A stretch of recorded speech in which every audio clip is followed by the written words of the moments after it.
1105 Jacob Springs Boulevard in Rockford, Tennessee. It's a welfare check, domestic violence. When Deputy Smith, 25 years of age and 5 years of service with the Sheriff's Office, and Deputy Edward Walker, age 28 with 3.5 years at the Sheriff's Office, arrived on the scene, the offender walked to the garage and then became, the deputy briefly lost sight of him. When the offender reappeared, he engaged him with a gunfire. The deputies sought cover behind their vehicles. We believe that during this time, Deputy Smith and Deputy Walker was struck by gunfire. To give you an example of how many rounds he fired, it was in our opinion, and TBI's working the scene, but it was probably between 150 and 300 rounds shot at the deputies.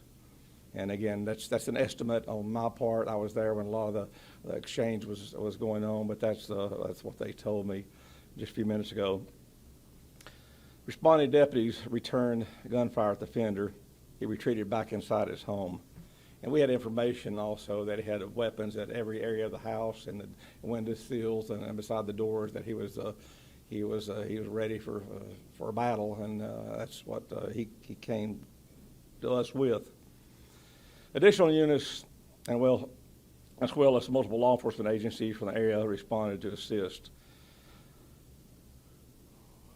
Deputies were able to rescue Deputy Smith and Deputy Walker while taking gunfire from the suspect.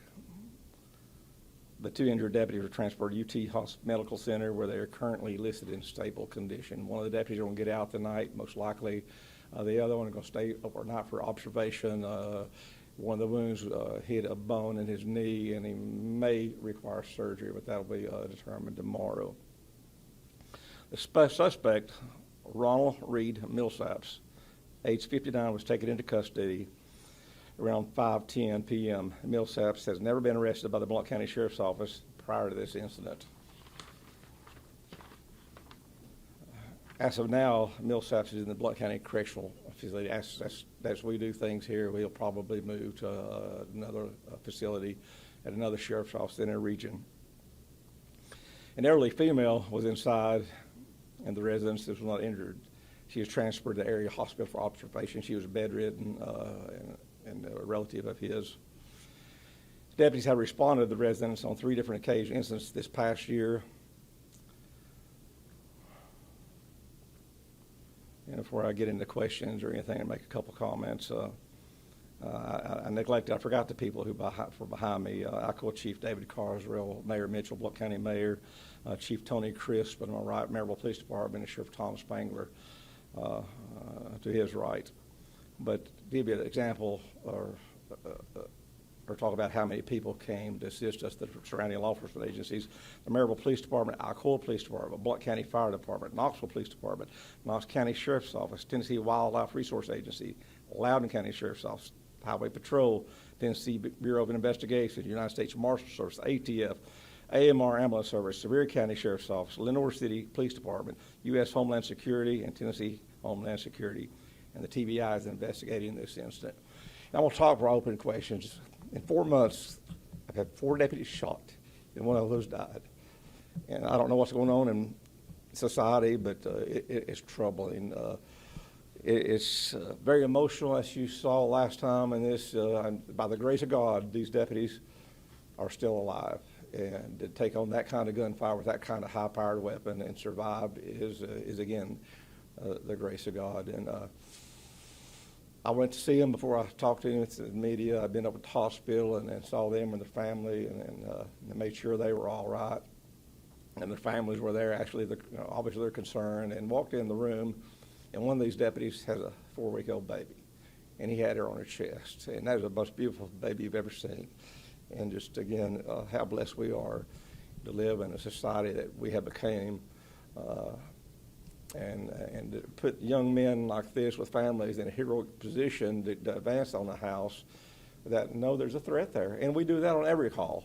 But that was a heightened call, but you just can't go in and aggressive. You have to go in and determine and fill out the situation and react to others' actions. And this guy was ready for us to come. But I want to thank the community. What a great place we live in. I said that before on the last time. And the support we've got, and I mentioned these, but what I didn't mention is probably another 30 or 40 or 50 law enforcement agencies, the chiefs and the sheriffs and the state and federal people had called me and asked for if we needed assistance. They were ready. If this continued to drag out, they were ready to respond for us. And so we do this together, and what a blessing to not even have to call and see the Sheriff Spangler or Chief Noel and on and on and on. The law enforcement agencies, Maryville and Alcoa, right there for us. And I want to thank them, and I want to thank our community. I want to thank the mayor for the support they've given us, officer safety equipment. Both those officers put tourniquets on themselves, and we provide tourniquets on their bulletproof vests, and they were there wounded and were able to stop the bleeding. That's heroic in itself, but we have the tools of the trade to help keep our officers safety, and when they get injured, to be able to provide medical assistance on their body wear. With that, any questions? Can you spell the suspect's last name as well as what are the charges he is facing? Well, the charges have been in place. I've talked to the Attorney General. They determined that, but there will be a host of charges, and I would think there'd be attempted murder on more than one count. Sure. We saw you with a vest on there.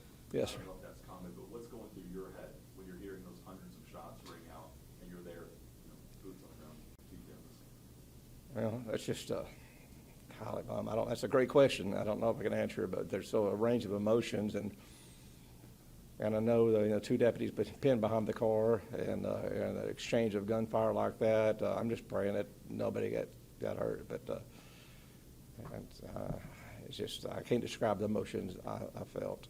And the deputies that retrieved those, they were behind that car for a long period of time. I left here and arrived on the scene, and they were still trapped behind that vehicle. Then the deputies had assembled, and they exchanged a lot of gunfire was exchanged with my officers. Had fired a lot of shots to cover, so we could safely get those two deputies back out of harm's way. You mentioned that you visited with those officers. I'm sure you had a message for them. I'm curious if they said something to you that resonated that you wouldn't mind sharing with us. And we loved each other. Again, this is amazing. 34 years and not have a deputy shot, in 4 months have this happen. Any other questions? Can you share any information about some of the weapons the suspect had? High-powered rifles. He had weapons in every, had some handguns and high-powered rifles and different type of weapons. And what was the relationship between the suspect and the elderly woman found? my understanding is they were relatives. She was an older relative that that household was caring for. Can you give any information about the 911 call? How did Blount County Sheriff's Office end up responding to this? Oh, we got a call that, again, domestic/welfare check. I think alcohol was involved, and they were concerned about the lady that was there, and they just wanted the sheriff's office to go by and check her welfare, make sure she was all right. What does it mean to hear that? To see community members looking out for each other in that way? Do what? To see community members looking out for each other in that way? Yes. You could say that, and it could be a number of things, but somebody called us, yes. We saw the community rally behind you guys 4 months ago with Deputy McCallum's death and Deputy Shelby Agers getting shot. We've seen community support over social media already. What does that mean to you guys to live in a place where law enforcement is valued? It's so humbling. Again, we see nationwide the sentiment in a lot of the larger cities, but here in East Tennessee and the state of Tennessee, it gives us the strength to do our job. It gives us the desire to do our job. What a great community. I've said that over and over, and I will continue to say that. And what a blessing that they've allowed me to be the sheriff here for this many years. Can you share any information about the prior incidents with Mr. Millsap? What they were called for? What the time frame? We've been at the house, but no, I'd rather not get into that and because I'm not sure. We hadn't had time to make sure it's accuracy of it. And don't want to say anything that's not accurate. Any other questions? Well, thank you all so much. Appreciate you.